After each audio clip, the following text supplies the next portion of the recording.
I'm Steven, and what am I doing? Today we have a little project to fix a broken water hose. Let's take a look. Here we have a water hose, and the attachment at the end, or where you put the attachment, has broken off.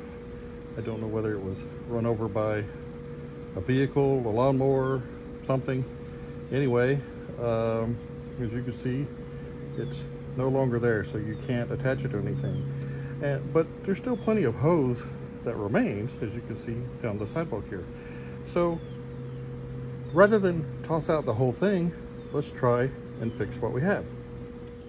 To do this, I went down to my local box store, a Home Depot or Lowe's, and you can find something like this. This is a hose repair attachment that has the male end, which is the end that you need at the end of your hose. If it were the end that you screw onto your faucet, you would be looking for a female end.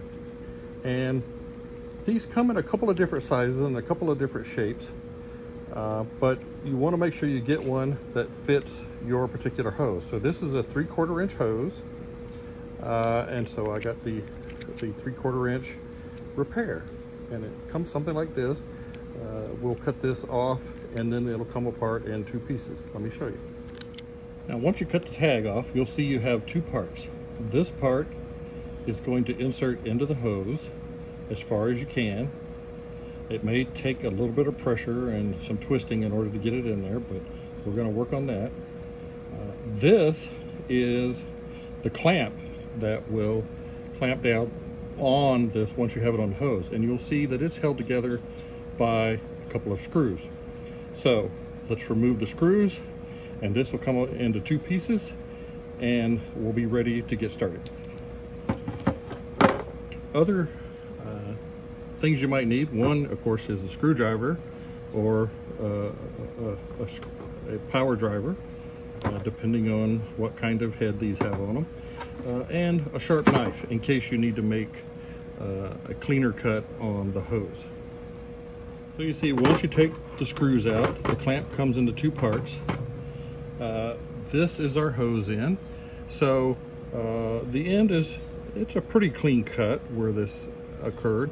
If it wasn't, I would use my knife and I'd try to make as clean a cut as I could. It doesn't have to be perfect, but obviously if it's broken at an angle or something, you want to get back to a good part of the hose. So we'll look at the end. It looks like it's all in good shape. So whatever damage occurred has already been cut off from this end. So we take this piece and we're going to force it into here. As I said, it may take a little bit of force. Now, one of the things you can do to help you out, especially if it's a nice hot sunny day, is leave the hose out in the sun. And this will heat up and it makes it a little more pliable, a little more flexible, and it'll make it a little easier to get that in. But we're going to force this in as far as we can, kind of in a twisting motion, pushing at this end and pushing up on the hose in order to get it together. Okay, now you can see I have this pressed on there about as far as it'll go. It's not perfect all the way around. I can see a little brass underneath there, but that's okay. This is going to be sufficient for what we need. So now what we do is we take the clamp and we're going to put it on either side of this, and the idea would be to get as much of this rubber to meet the brass underneath as well. So where I can, I'm going to turn this so that it's on top of the hose rubber on this side.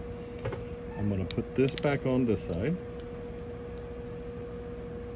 and you'll notice that there's still plenty of room here to clamp down, which should make a nice tight fit for us. So we're going to set the screws in and then use a screwdriver to get your screws started.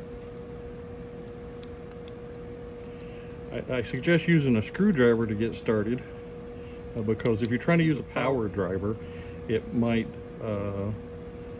go down much faster than you might anticipate, and you could lose where you're holding.